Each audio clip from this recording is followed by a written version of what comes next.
আসসালামু আলাইকুম। আজকে আমি ইলিশ মাছের এই রেসিপিটা তৈরি করেছি। এটা যেমন দেখতে লোভনীয়, খেতেও খুব স্বাদ। এই রেসিপিটা হচ্ছে আমি পেঁয়াজ বেটে, শুকনা মরিচ বেটে তারপর রান্না করেছি। শিলপাটায় বেটেছি, আমি কোনো ব্লেন্ড করিনি। প্রথমে পেঁয়াজ আর মরিচ বাটার মধ্যে আমি হলুদ বাটা দিয়েছি, আর লবণ, আর অল্প পরিমাণ আদা বাটা। আদা বাটা বেশি দিলে হয় কি, ইলিশ মাছের ঘ্রাণটা চলে যায়। তারপর কড়াইতে তেল দিয়ে আমি ওই মশলাটা ছেড়ে দিয়েছি। তারপর ভালো করে কষিয়ে নিয়েছি। ভালো করে কষাতে হবে যাতে পেঁয়াজের কাঁচা গন্ধটা চলে যায়। এরপর পেঁয়াজটা ভালো মতো কষানোর পর আমি মাছগুলো দিয়ে দিচ্ছি। মাছগুলো দিয়ে একটু আমি কষিয়ে নিব। অল্প কষাবো, বেশিক্ষণ কষাবো না, তাহলে মাছটা ভেঙে যাবে। অল্প কষালেই হয়ে যাবে। এক পর্যায়ে এরকম একটু কষানো হবে।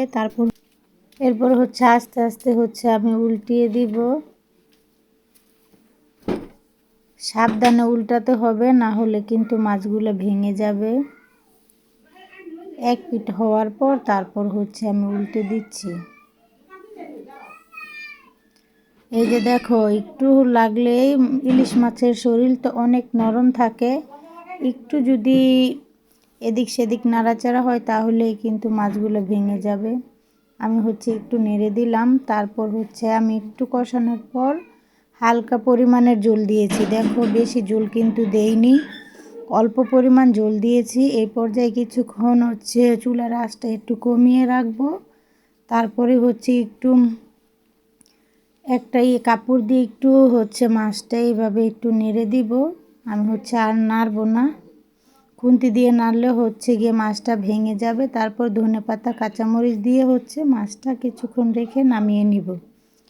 এই যে দেখো, আমার তরকারির কালারটা দেখতে কতটা লোভনীয় হয়েছে, দেখেই বুঝতে পারছো রান্নাটা কীরকম হয়েছে। তোমরা এইভাবে রান্না করে খেতে পারো। আমার ভিডিওটা যদি তোমাদের ভালো লাগে, অবশ্যই আমার চ্যানেলটি লাইক করবে, শেয়ার করবে, সাবস্ক্রাইব করবে। আমার ভিডিওটা বেশি বেশি শেয়ার করবে। আল্লাহ হাফেজ।